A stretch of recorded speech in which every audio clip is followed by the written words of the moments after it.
I like a little kid last night. I woke up and I was so excited. It was like the day before Christmas or the day before my birthday as a little kid, and I've been looking forward to this very much. So your parents are helping out with the kids? Yes, Yeah. yeah, with my parents. Yes. Oh, Yes. how nice. That's wonderful. They can be there and help. Yeah, I'm so glad they're here. Yeah. And it was so funny that you were in my dream the other day. Yeah. It What a was, lovely. I never dreamt like this before. You sat next to me and I looked at you and then you had some um, bright light coming out of you. Mm. They were like either bubbles but or butterflies. They were like shining out of you. And I was so amazed that I could see that, um, because it's not normal that in everyday life that you get to see. But in my dream, it was so real. It felt so real that I could see them. And I think you said that it's your joy coming out of you. Oh boy. It was What a very lovely dream. beautiful. It was beautiful. It was so beautiful. Mm. Uh, Wow. because What a it's also lovely so dream. new for me to see that. Wow. And I remember I thought, oh, that's how you shine.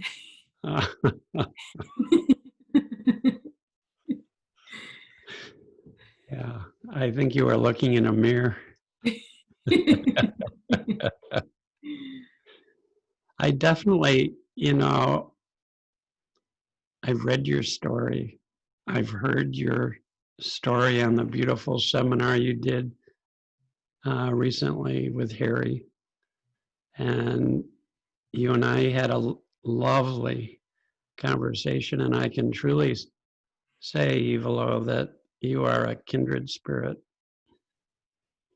I like that word kindred. It's like my sister in spirit. Yeah. So, well, that's lovely. Thank Mm. you for your kind words. Oh, thank you for your kind words. Oh, that is a lovely day here. I got back from a walk this morning along the ocean and found an eagle feather that fell right in front of me. Love the eagles here with the big Douglas fir, and they love flying up into the top and looking out over everywhere. And I felt it was a little blessing for our talk today. So, That sounds great. I have a friend. She lives in South Greenland. We have been big fans also of eagles, mm, and we have spent so much time in the nature in the mountains. When I used to live in my hometown, we have had many experiences with eagles. They were flying over us, and I also have so much connection to the eagles, and it's like they were symbols of something greater than us. So yes, yes. I love that. I really love, because they are so beautiful and they symbolize such strength and power, and also for me it has been a sign of hope that something something's good's gonna come. Back then, and I used to take the eagles as very serious symbols, but now I don't really need a sign. Yeah. to have sign from outside of myself. But either Yes. way, I love them. I know. It's like there used to be Um, an affirmation before, but I don't need affirmations yeah, that much yeah. anymore. So Well, I know that's one way that our mm, journeys have been so similar. I mean, here we are from different parts of the world, different cultures, different uh, living situation, and yet we both became seekers and desperately tried to find the answer on the outside, looking for something that would help us have well-being. And the I, I, the more I searched, the further away it seemed like I was getting from what I was looking for. It was always in the future, in something better. It was never right now in this moment. So, and then we both had experiential realizations that took away that search. It just no longer made sense after what we had realized and what we had discovered that was within us all this time. And it was almost like a cosmic joke that we looked everywhere for it, and it was right under our nose, so to speak, metaphorically. And it's it's lovely hearing how an insight about the very nature of life can settle us down and create a shift in consciousness so we literally begin to live in a different world. And I'd love to hear you talk more about that, Ivalo. I've been very touched. I would never get tired of hearing you talk about not just what you experienced, but what you realized that allows your ordinary day-to-day life be both more ordinary and more sacred. So I would, or any really, anything you want to talk about is yes. really fine with me. So whatever you're inspired to talk about, well, most inspired to talk about, but uh, uh, I'd love to hear more of how you see and experience the nature of life, the nature of how we work, the beauty that's there in all of us, everyone. So, um, I have so much to tell. yeah, yeah, yeah, you do.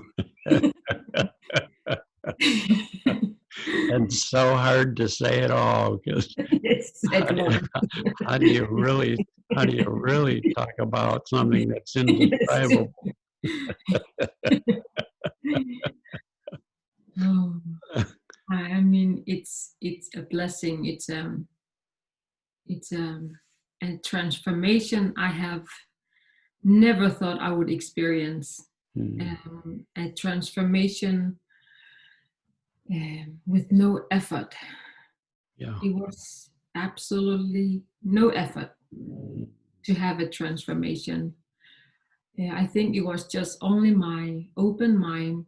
I was just open minded, and I had no expectation um, when I had my first insight. When that insight changed how I saw life from second to second. I think it was part of the Enlightened Gardener Revisited. hmm, Uh, it was from that part in Mette Louise Holland's book I was listening to. I think it was in that part of that book I had my first insight. Yes.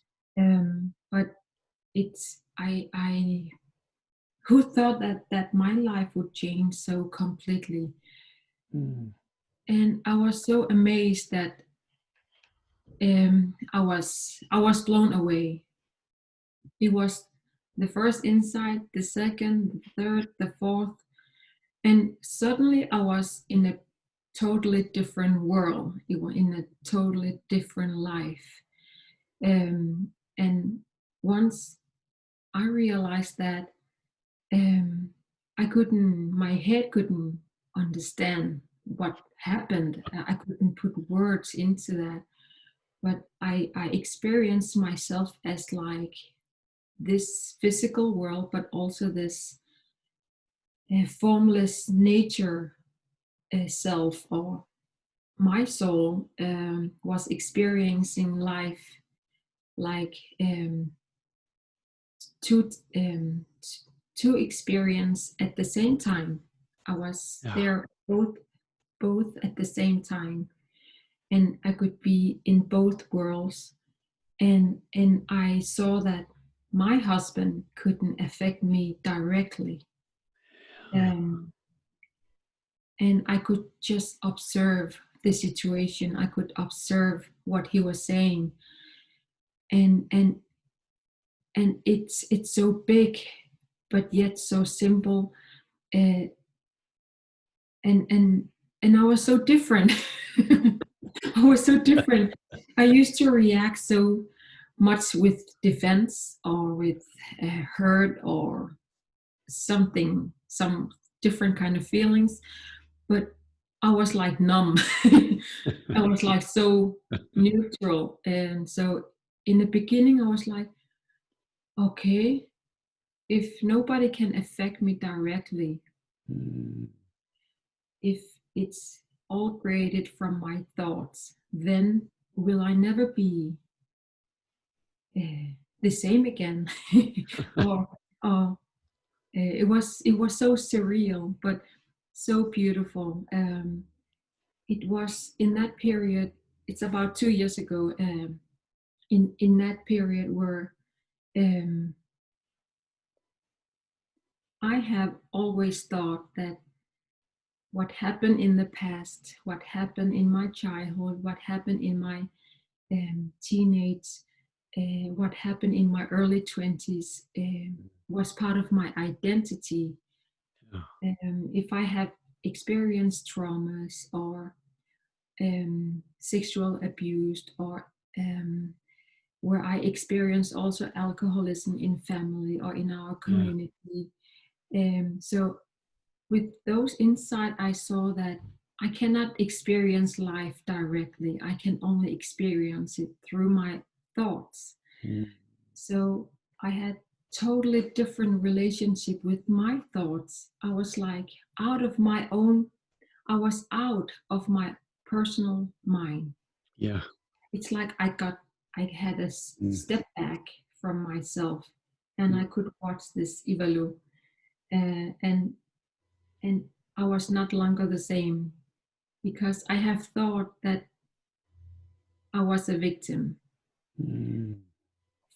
of life. I was a victim of what have happened, that I needed to repair myself, that I needed to be repaired by experts like psychologists or healers or clairvoyance, or by meditation, by angel cards, and any tools that existed would help me. And of course they have helped me so much. They have uh, lifted some of the burden Yes. by Yes. doing the job. Yes. It But was a when lot of hard work, yes, but in some ways it was helpful, wasn't it? yeah, Yeah, yeah, I found that too. yeah. Yeah. And when I didn't do these practices, I would go back to this. I could have times where I didn't feel good. I was like allergic to being in negative mode or in a low mood. It was in my world. It was a forbidden word. It was a rule that I had to be positive. I had to be fine. It's like a self-made rule where it's not allowed to be sad. It's not allowed to be something. So I thought that I need to climb up. Yeah. Do you know that was one of my first insights too, is that the flow of thoughts are in a cycle, because everything in nature is in a cycle. And there's inhale and there's exhale. And the exhale is as normal as the inhale. And I thought if I got healthy enough, I wouldn't have low moods. I really did. I really believed that. And I would feel like something was wrong when I went down into a low mood, so I had to work on it. And to find out, that was one of the first insights I had during the first week of training, was there's everyone in the world, no matter what level of consciousness they're living on, still has this natural flow of the quality of thought. And it's how connected, how caught up in them, or how real they seem to us, that makes the difference. And that in itself was so freeing, to no longer have to think there was something wrong with half of my experience.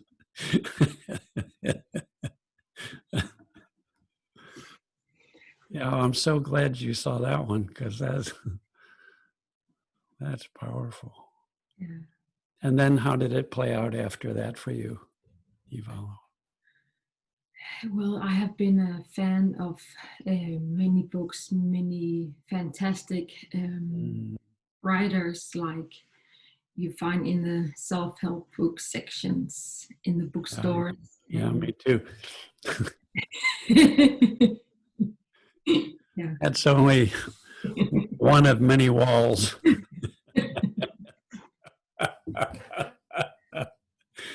God, I have spent so much money. So,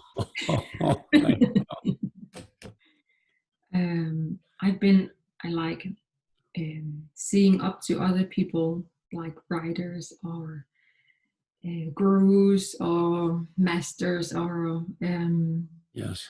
I haven't realized that I've been one of the biggest followers, even though some of them, they wrote you should follow your own heart, but I couldn't get it. I couldn't understand that, and I thought I was following my heart, but it turned out I wasn't. I was listening to them. I was trying to do their way, how they got well. I was trying out their way, copying them or following them, or and then when they were seen as the experts. Right? Yes. Right. And we had to learn from them. And yeah, that was what was so interesting about meeting Sid Banks, is he hated followers. I talked with him at one point, and he said, Dicken, I don't know how or why, but at one point, 200 people a day from all over the world were coming on ferries over to our little island. Salt Spring is a small island compared to Greenland. Very teeny. And 200 people a day were coming looking for him. And I said, Sid, what did you do? And he said, I told them to go home. I told them that you cannot get wisdom from another person. You can only find it in the quiet of your own being, your own soul. He said, you're welcome to stay in listen. But all I'm doing is trying to point you within to your own wisdom. Right? Do not even listen to my words. My words are not important. It's what you realize when you touch this space where I'm trying to point you. And it's already there. What a different teacher. He was the most reluctant teacher that I had met. It was like, what an interesting person. Ordinary as can be until you look him in his eyes. Oh man, never before, other than my kids and grandkids as babies looking into their eyes, that's what it was like looking into Sid's eyes. It was like, this man knows something. And he has so much humility. He's saying, has nothing to do with me. Nothing. What I discovered is what it is inside all of us, each of us. No one is more spiritual than you. No one is wiser than you. I mean, who is saying that? I said, well, if you don't mind, I'll just sit back here and listen.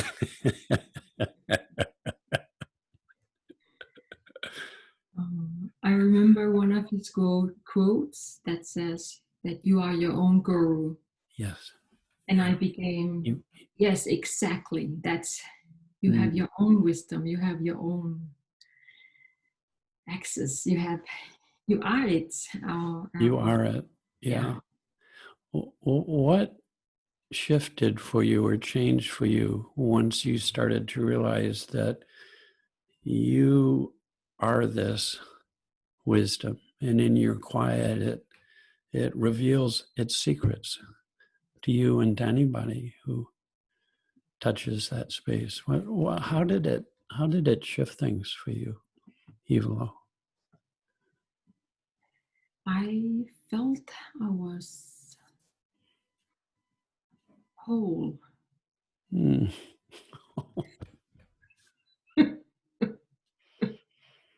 Oh, don't you wish that for everybody? Yes. Oh, how long did we think we were broken and needed to work hard to try and put the pieces back together again? I felt so much home. I felt so much whole. I suddenly didn't need to be around with somebody. I felt so much whole and enough. And I felt this peace so much. I was not searching, I was just there. And whatever I thought that what I needed to be happy, what I needed to be joyful, when I realized that it's not outside of me, it's not among my friends, among my family, among something else, it's not out there. And when I realized that, I felt like I just sat there, and I was quiet. I wanted just to be. I didn't want to do anything at all. Everything stopped, and I gave up all the books I've been reading. I stopped following. I stopped following and copying. I stopped doing how other people are doing the job to have a great life. And my mind got quiet, and I when I'm there, everything seems so surreal. When I began to listen to my friends, and I see that it's a self-made, or it's an illusion. They're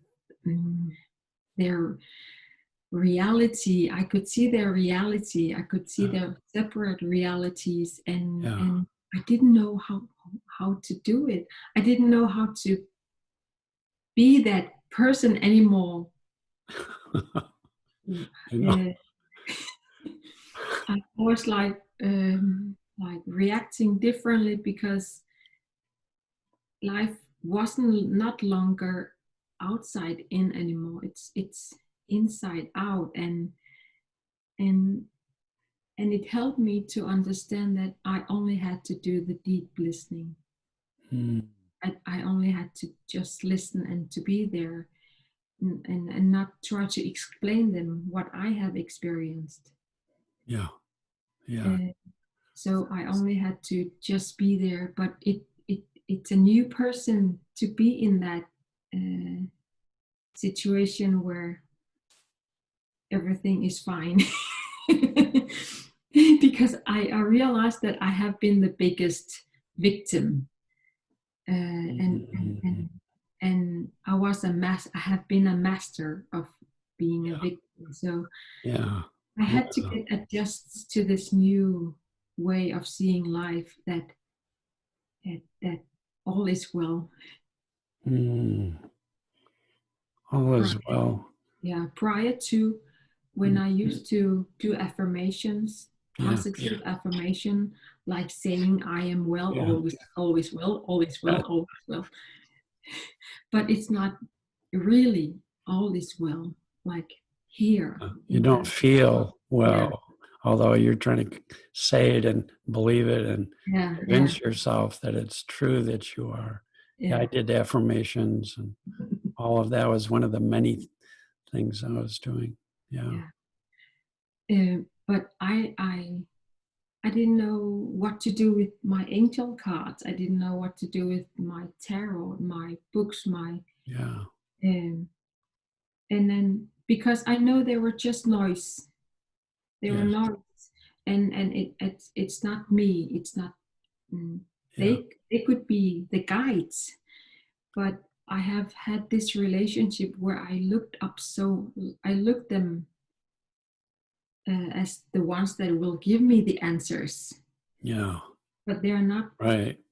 They are not. I'm. They are tools, and they have been very helpful. Yeah. But the biggest, the most powerful tools I began to have, it's through my insights, and they came very vividly. They were like very visual. I had such visual insights.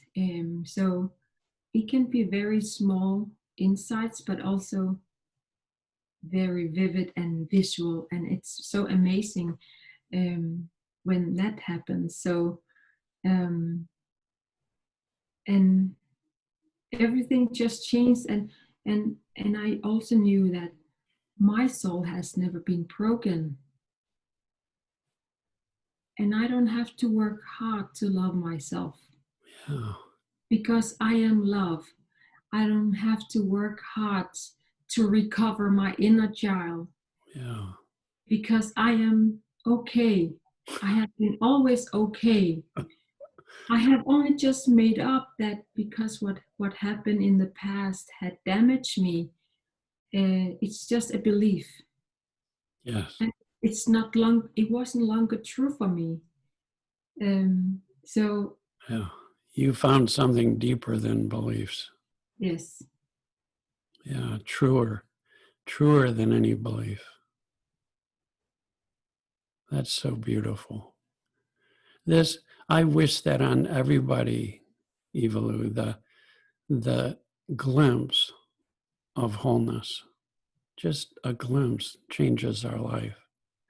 When I had a glimpse, I just sobbed.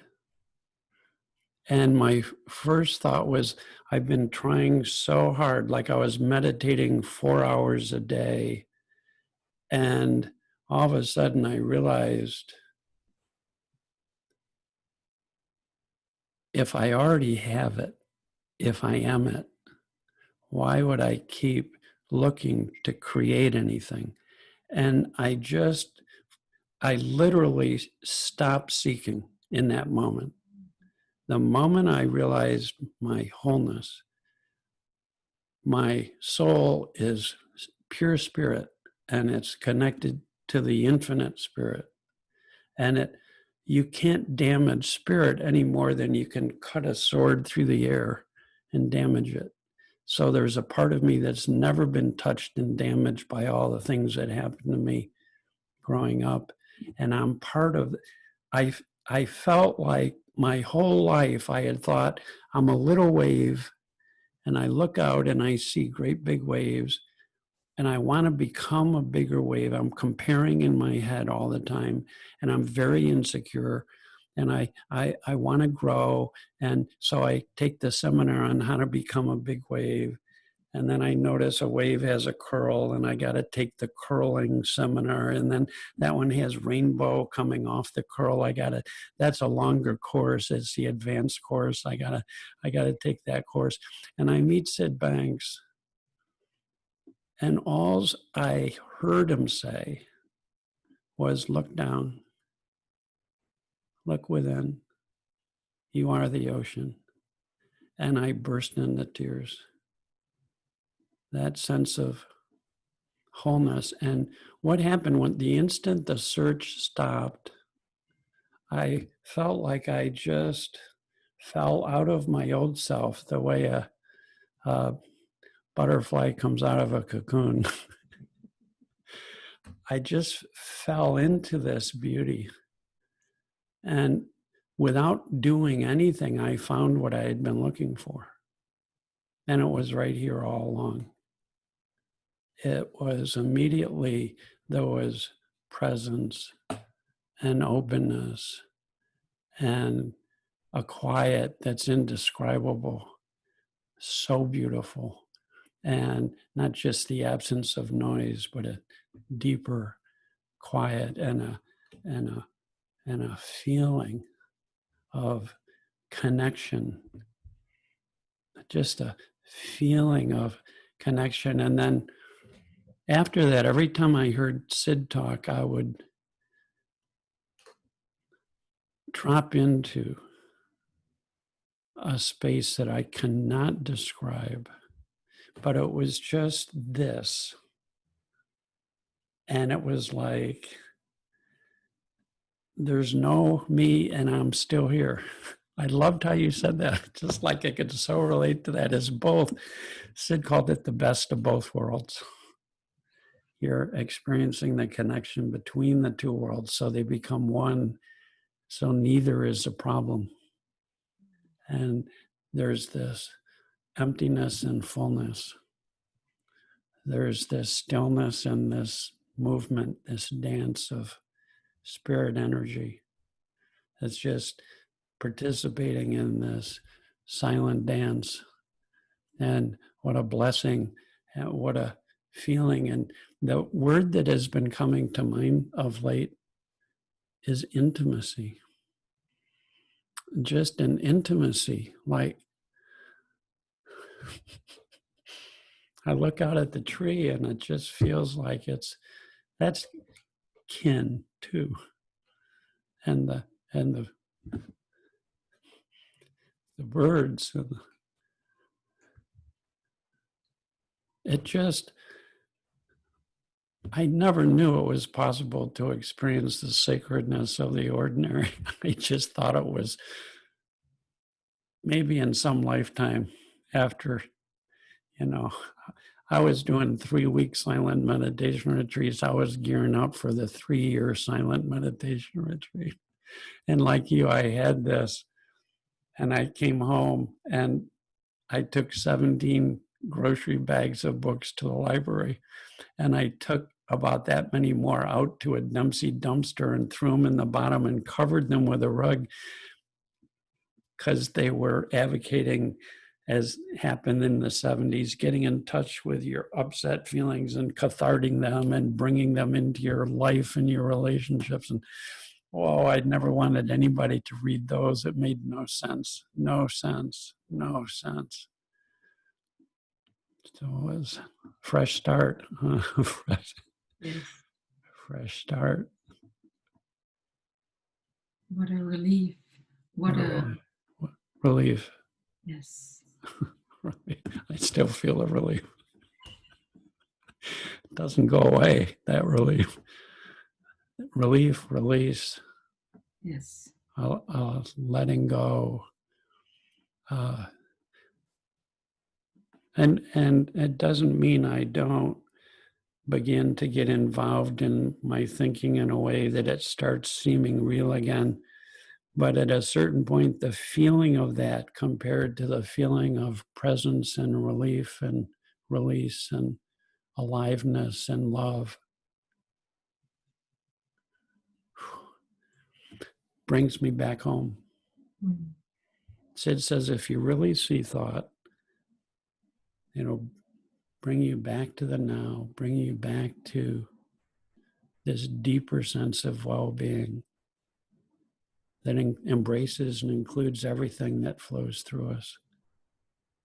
Like holding my grandkids when they were little and just watching the flow of spirit energy going through them and this dance of change, ever-changing emotion, and none of it was judged or wrong or bad, and they were living what Sid called in the flow of life, in harmony with life, not fighting against anything or judging experience, not being frightened of it, just in that flow.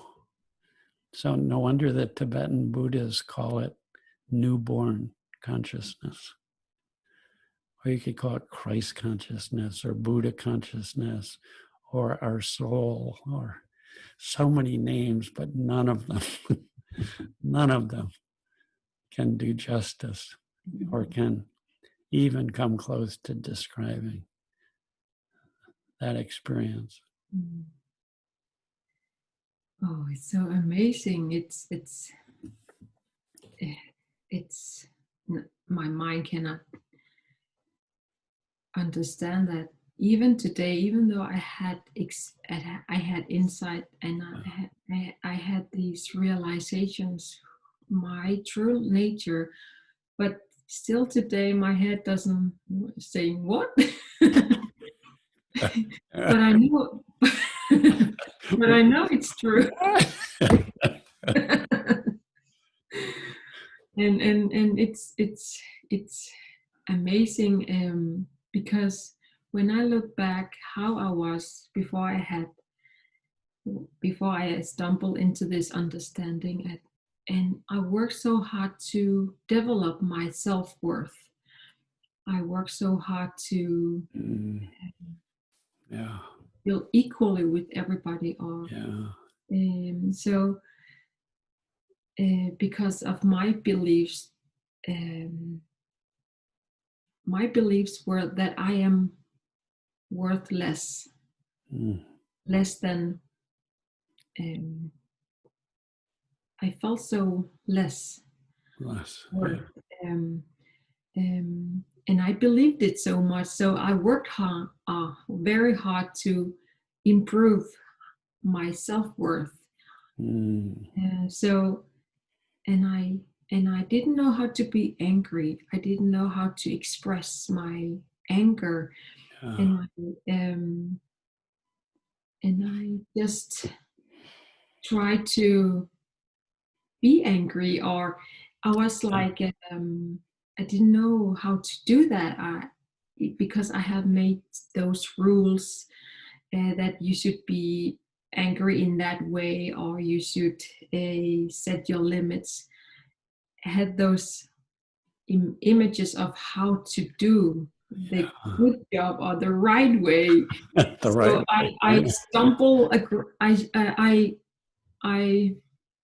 I was I was so insecure about how to behave with different kind of emotions, and I thought there were rules. And then when I realized that everybody's is much greater than who they think they are. When I saw that when I saw that I am bigger than my thoughts, I am bigger than I think I am. In not in a I am bigger than anybody, but when I saw my potentials, that all feelings, all emotions, all thoughts are here. They are naturally here, and I shouldn't do these are good, these are bad, but I could be in the emotions, and Yeah. it was so naturally. My relationship with my feelings became so natural that, like children, they Yeah. do it instinctively, they do it automatically and so beautifully, and Yes. they just feel them. And when I started to be in those kind of natural feelings, I felt so powerful. I Yeah. felt Yeah. such great energy, like I allow myself to be who I am. And I was not longer in my little Yeah. rules, castle of rules, or I don't Yeah. know. So I suddenly was more of me, more of without thinking, just being Ivalo, and it was so relieving. It was Yeah. so there are no boundaries. There are No, yeah. only in my thoughts. So I felt this great sensation of being able to um, set limitations of what is right or wrong. That when I see people, when I am with people who is like acting they are above me, Yeah. or if I'm with people who are thinking that I am bigger than them, or how do I say that? I came immediately. No, we are both equal. Or stop. Nobody's better than Yeah. anyone. Um, so this natural feeling of being able to set boundaries, which I was so bad at, Yeah. or was so healthy for me, very, very, very healthy. Mm. And I didn't have to work hard to get there. Yeah. I was just there. Yeah. It just Being came out. yourself. It was Being yeah, yourself. it just came automatically, and I was just uh, setting healthy boundaries for Mm. me and for others. And I didn't have to learn it. I didn't have to Yeah. learn it. It Yeah. was there.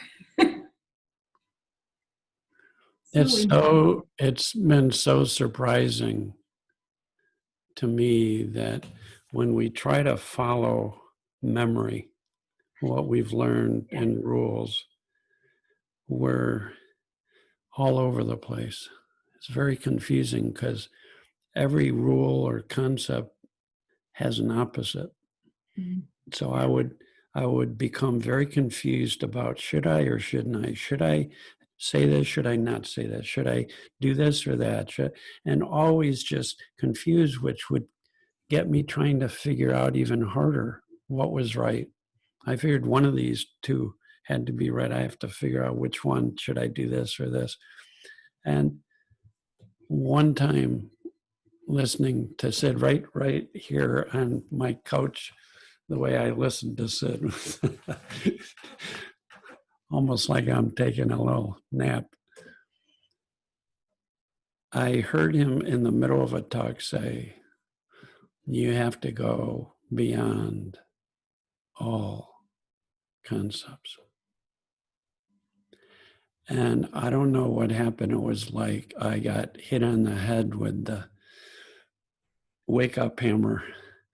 And I went, what did you just say? And I rewound it and listened to it again and listened to it again and listened to it again. And it just kept hitting me and hitting me and hitting me. And all of a sudden it was like, can I see that tree without concepts? Can I see my wife without concepts. Do I ever? But they weren't intellectual questions. They were just questions that were spontaneously coming to mind. And I kept then falling into this space. Talk about coming back to this newborn consciousness. And then I started hearing it in every single talk Sid gave. You have to go beyond the words. Don't listen to my words. Don't listen to anybody's words. Go beyond all the words. Go beyond concepts. He wrote, his second book was called Beyond Belief. Go beyond ideas, concepts, beliefs have nothing to do with truth. And it just was a deeper insight into what he meant by, if you're looking for your well-being, you're one thought away at all times.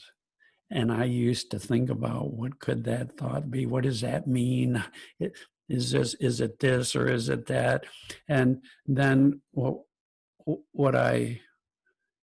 one time he said, do you know what that thought is? Your one thought. I was talking to a group of women in a transition house in Florida who had come from prison or who had come from abusive relationships, and they were sort of regrouping before going back out into the world.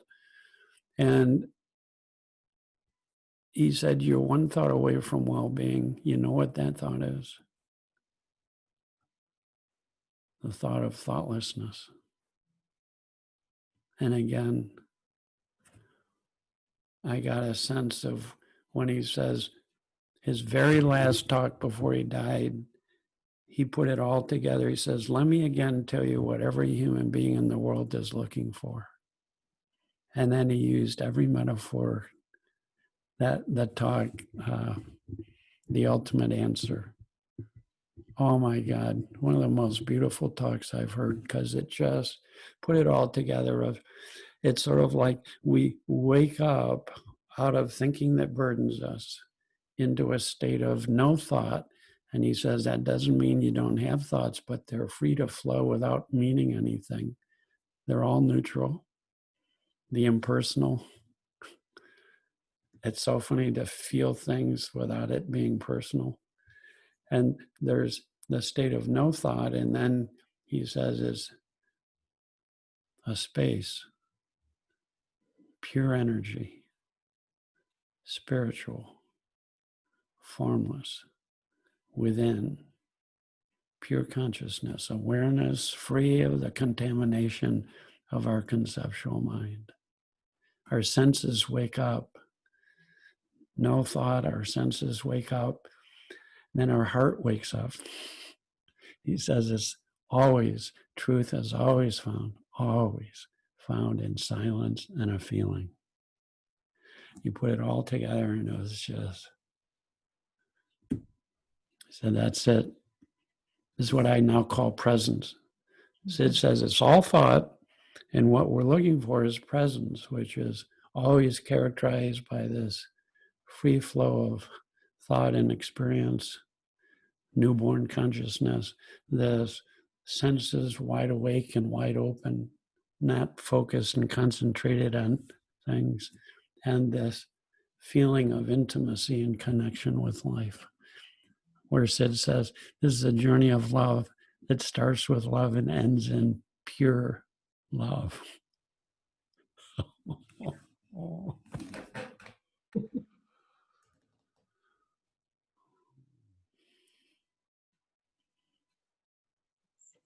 Unbelievable. I can't believe it. No, I know. It is. It's unbelievable. It is. Can't be believed. Yes. It can't, no, even the most beautiful spiritual belief has nothing to do with this. It's like having a beautiful belief about love and holding on to that and think you know what love is. And you can explain it. It is. Oh my God.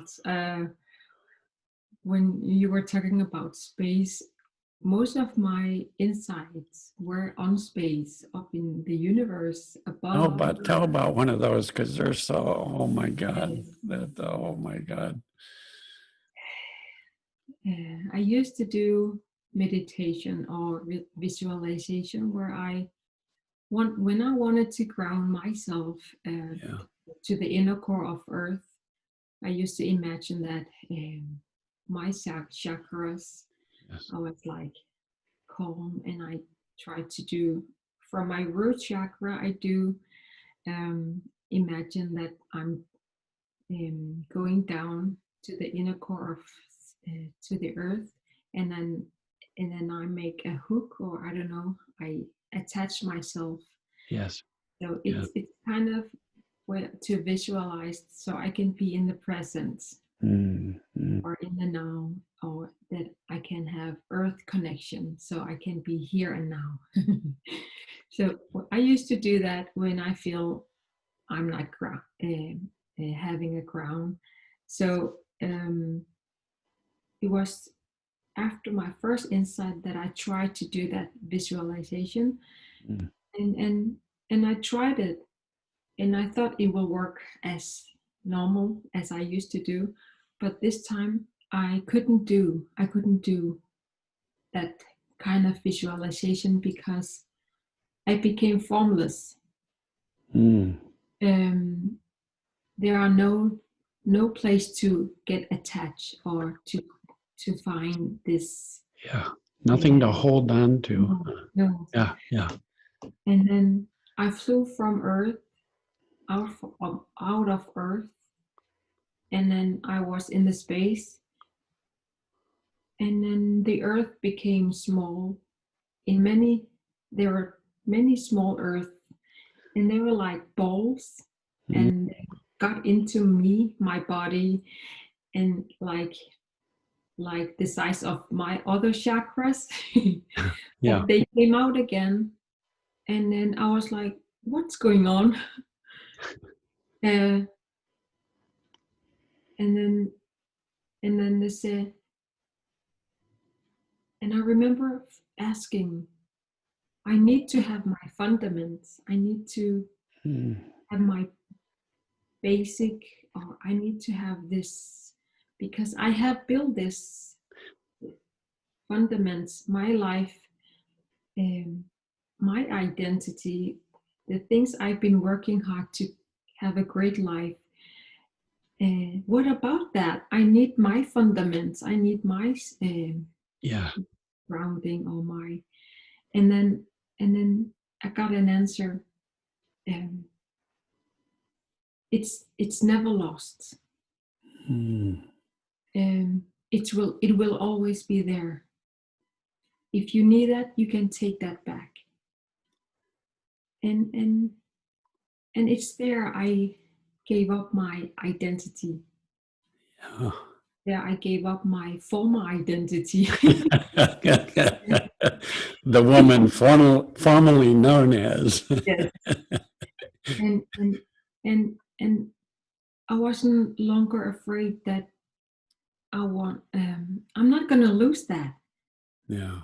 And it will never go away. It will never be lost. It will always be there. But I don't have to be attached to that. Yeah. And then I was just there in the space, away from Earth, just looking at Earth. And then I felt that I became more and more tiny cell, or I became so small, Yeah. like a cell or an atom. Mm. Uh, I was invisible, but I know that I was there, even though I was invisible. Yeah. And Mm. then I became nothing but this tiny cell, and this connection to everything um, started, or I felt that I became with everything Yeah. because I became nothing. Yeah. It's such a paradox. Yes. I loved how you said it, Ivalo. One time you said, I was like a drop in the ocean and the ocean in the drop. Mm. Oh,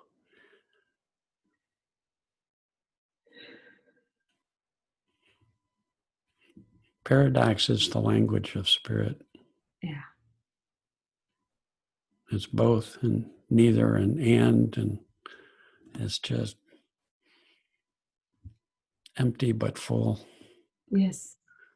And I felt so um, nothing. I felt so nothing. I felt this Yeah. nothing. No thingness. And also I had to like understand that even though I am nothing, that but I became whole with everything. Mm. So it was also such a transition experiencing that, because in that nothingness there are no struggle, there are no Yeah. thing to do except just be there and be that.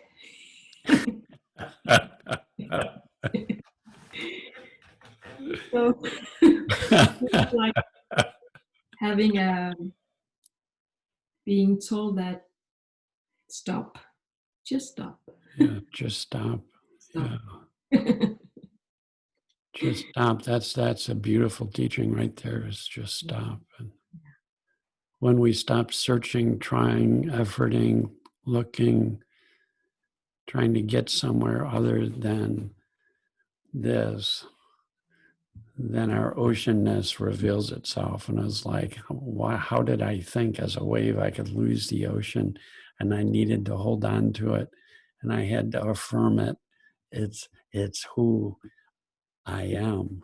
Mm. I like this notion of I can use my intellect. It's fun. I watch my grandkids develop an intellect, which means they start developing a memory and they start.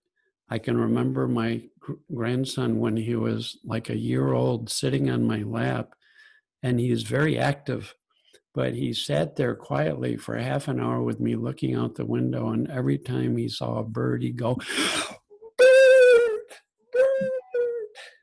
And every time with as much wonder and awe and enthusiasm and joy, and then seeing that he can label things so that he can communicate, and how beautiful that our intellect can hold on to concepts and store them in memory, and that we can draw on that memory, and we can have memories of, I can go, I loved our last talk, Ivalo, it was so beautiful, and be able to enjoy the intellect. But then what Sid said is that the intellect is just a tool that can be used wisely or unwisely, and it's part of our evolutionary development. Thank God we can communicate and hold memory. And the purpose of the intellect is to find, to hold, to conceptualize, to grasp, to hold on to. But the world of wisdom is the opposite.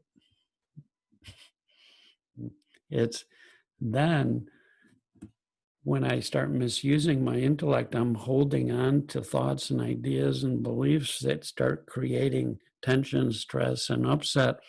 And how beautiful this system works. And that feeling then says nothing about the world. It's a wake up that we're holding thought in a way that burdens, and falling beyond all thought into this great nothingness.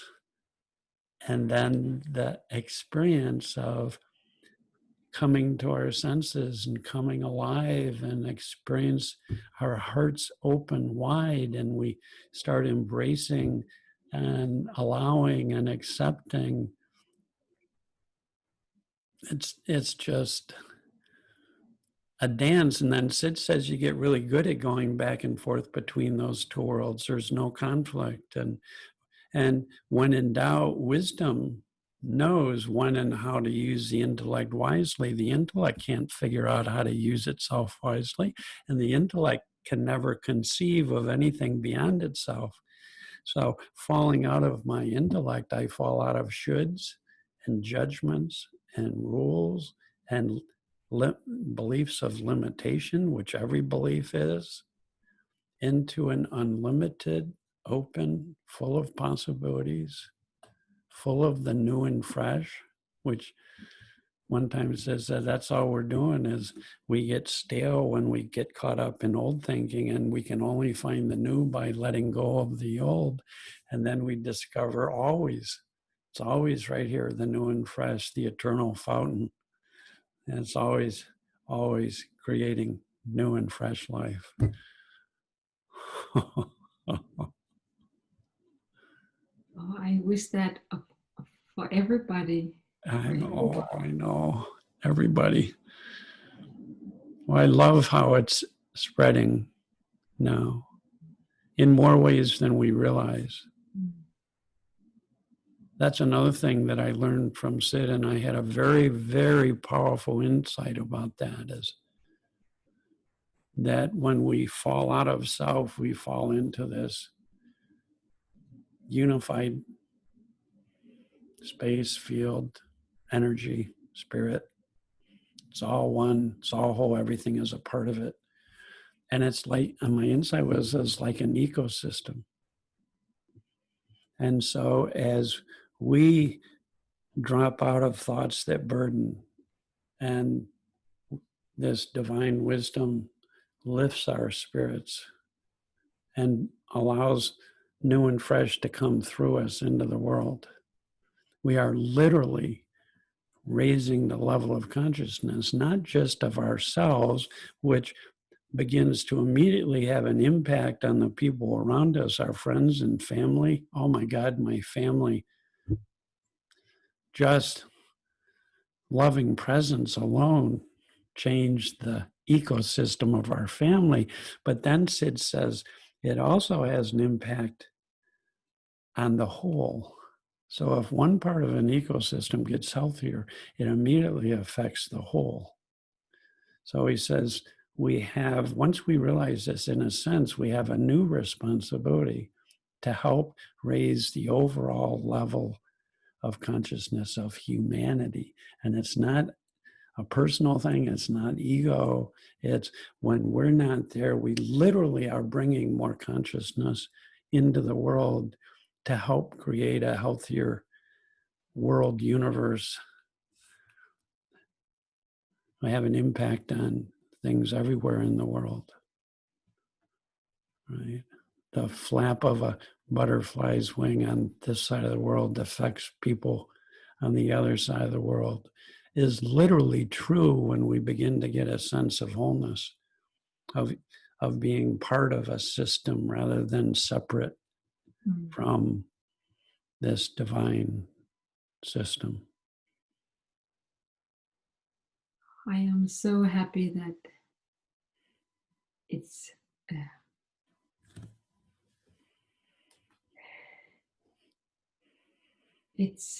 unstoppable. Yeah. It's unstoppable. Yeah. And I'm so happy that it's unstoppable. It cannot be stopped. and especially in the beginning, after my first insight, when I tried realize that this understanding, I was jumping, I was so accelerated that it couldn't be any faster. I was in a hurry. Everybody should understand this, and today I'm more relaxed because I know it's unstoppable. Yeah. Without my help. So all I want is, for example, here in Greenland, that if people can see their own beauty, that their identity is not their past. There will be so much relief from victim mentality or blaming mentality. And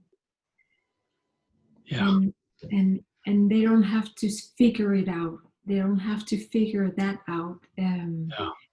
And I know that they are doing hard jobs, doing great jobs to figure it out intellectually. And Yeah. Yeah. of course it helps in somehow. But when I see this, how this understanding can be helpful, is that everything they need is inside of themselves, and that happiness is not only in the future or when they die, or but it's always here and now. And and truly, this is my experience here, is heaven on earth. When I am in a Yeah. in a high state of mind, Yeah. I see that clearly, and I am often up there. Yeah. And Yeah. I know when I'm in a low state of mind, I can't see that most of the time. But when I'm up there, I see so much clarity. And in 20, 15 years, I mostly have been in this low state of mind. So I know how that feels, to Yeah. be depressed, to be stressed, to be Yeah. angry and sad, this having a burden from past experiences. So seeing this new way of life, um, this illusion, this life, uh, this illusion of life, it's so much easier to be in life when I saw it is an illusion. But it's not only illusion, it's also where we get to experience how to be separate and have different kind of experiences, where we get to have where we get to use our free will, but this spirit inside everybody is so magnificent, it's so real, and it's I cannot describe or explain anybody how that is, but I wish that they will also get a chance to get into that space inside of themselves, that that uh, that life is truly amazing. Because I've been the opposite. I've been in the darkest place in my life. So and even though I have had these dark places, I am very, very grateful for those, because I experience the opposite. Yeah. So I am very grateful for all the dark periods in my life. So and it's so funny that when I realized that there's only the now is the only exists. There is only now. Yeah. So I didn't even have to forgive anymore. Yeah. I didn't have to work on to forgive. So Yeah. was No just more work. yeah. Yeah.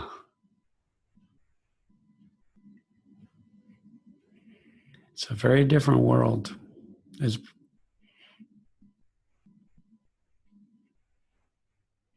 I love what you were saying about it being unstoppable. You know, it's like the universe is expanding. You can't stop it. It's unstoppable.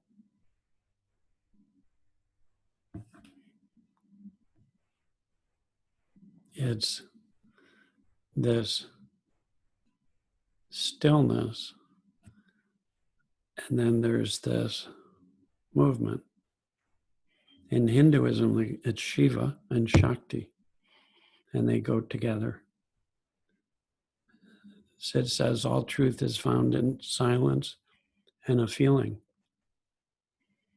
And one of the lost gospels, Jesus says it's a rest and a movement.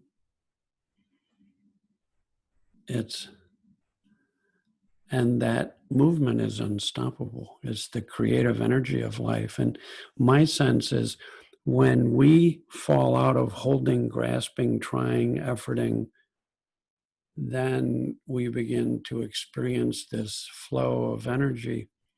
And by nature, it expands. Like if you light a match, the energy in that light expands. So light has been used as the metaphor for our soul, for consciousness. Go to the light, see the light, be the light. You are the light. Lighten up. How many times was I told that? All that thinking made me very serious. Lighten up. And then there's this. We align, that's what I think of as being in harmony with or aligning ourselves with nature itself, our true nature. So that I started to realize, even when I'm really upset, if I'm in my intellect, the feeling keeps contracting and is painful. And when I drop out of concept and I'm like a baby, the feeling, because it's pure energy, expands. And I had this insight, every feeling is love in disguise. It's all love. It's not love as opposed to. It's love is the very essence in nature. It's the radiance of our being, of life itself. And I watch clients who have been so anxious, well, like you and I were, so insecure, so caught in the weight of our thinking and so believing the truth of that low thinking. And then to see people, to experience, and then to see people become waking up to the fact of thought and becoming unburdened, resting in wide open senses, which is enjoyment. So the peace of being unburdened, the enjoyment of opening and sensory aliveness, and then this deeper flow of the recognition, feeling recognition of our true unity and with life already is love, is intimacy. As Sid says, it's total. So it has to be love. It embraces and includes everything because everything is that. Right? Form is a temporary condensation of that. The nature of energy when it's not held is to expand, to be a light unto the world, and the light overcomes darkness, and all that good stuff is true. It's true. How do you stop the expansion of the universe? And we can resist it and fight it and hold against it and be frightened of letting go. And then we discover when we do, we're lifted and we fly. We all soar. We're all eagles at heart, right? We soar. We get a higher view of life, and it's beautiful. We're both the mouse on the ground and the ego in the air simultaneously, scurrying around trying to survive. And then there's the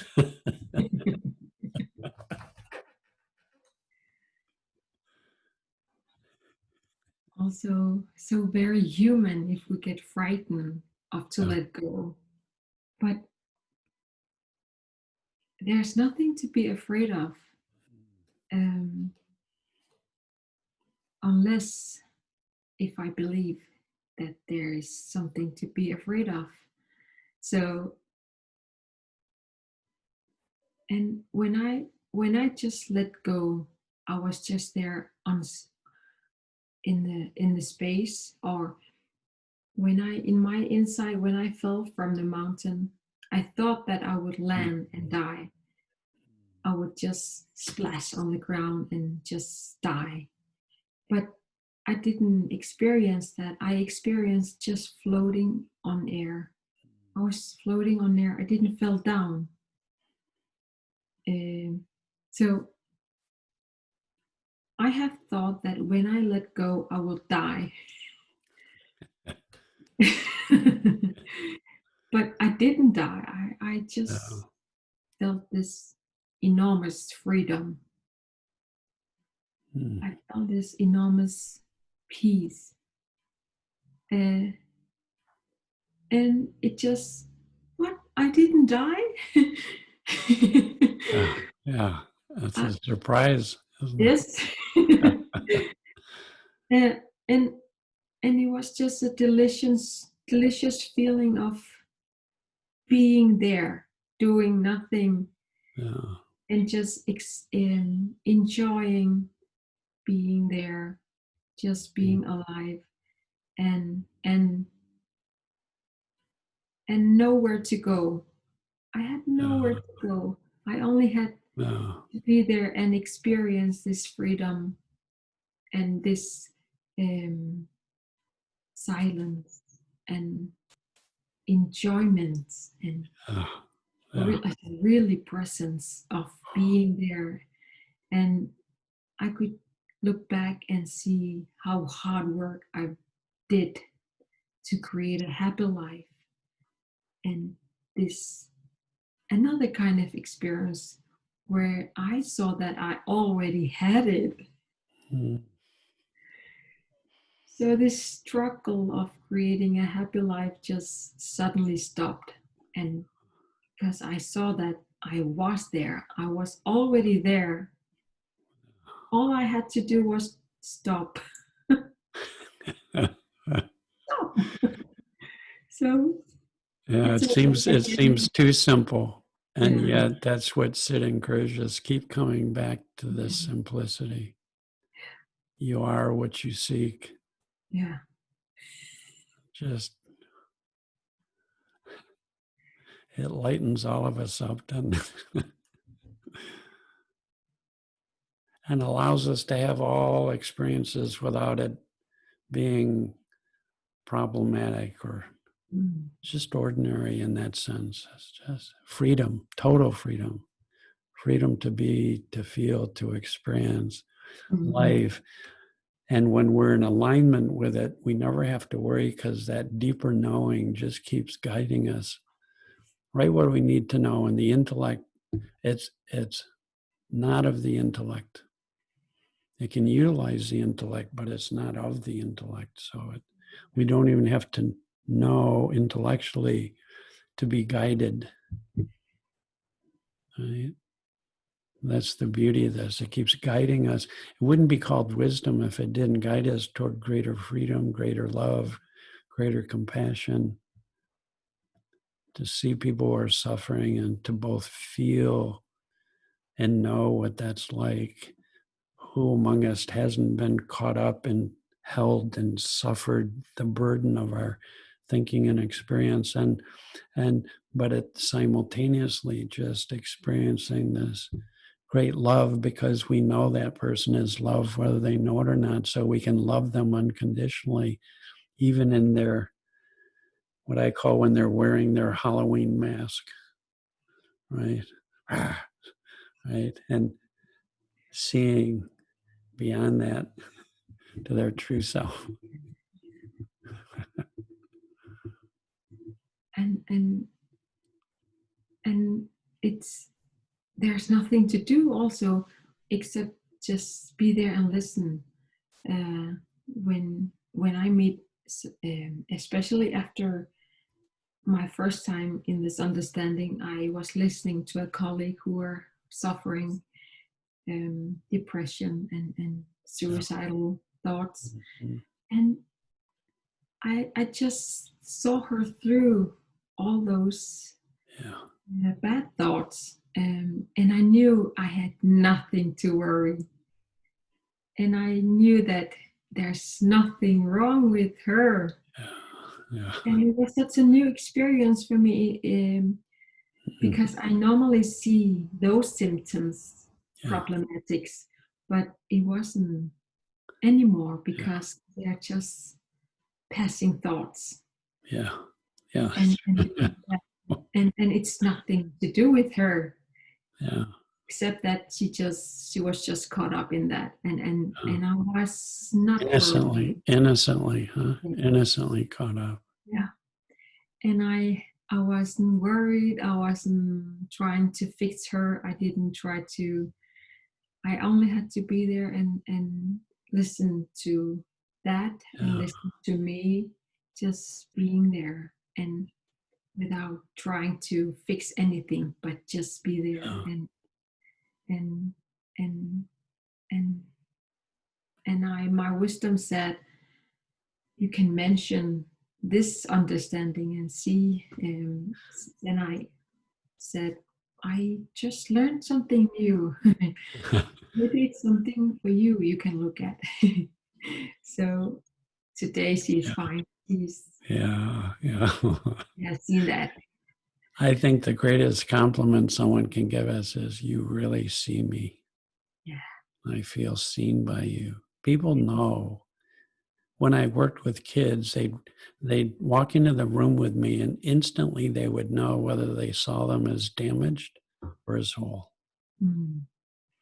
And boy, would they respond when they felt seen. Just presence, just love, just lightheartedness, just knowing that if I need to point, I can point them to their true self rather than anything else if I'm going to point. But Mm. presence in itself is so healing. Mm. Unbelievable. I see that with horses and animals. Our daughter's dog is with us for a while, and we love this dog. Has been part of our family. And we get quiet and present, and the dog is right there and just soaking it in, really affected by it. So, well, I've been affected by your presence today, Ivalo. I think this might be a good place to Mm. put a comma to this conversation. Yes. Thank you. It's been a Thank you. pleasure. Oh, I love this space. Oh my gosh, nothing like it, huh? And to share in this space is the most beautiful thing. Sid called it the highest form of human communication, is Mm. sharing this space with another, just saying what comes to mind. So Oh. beautiful.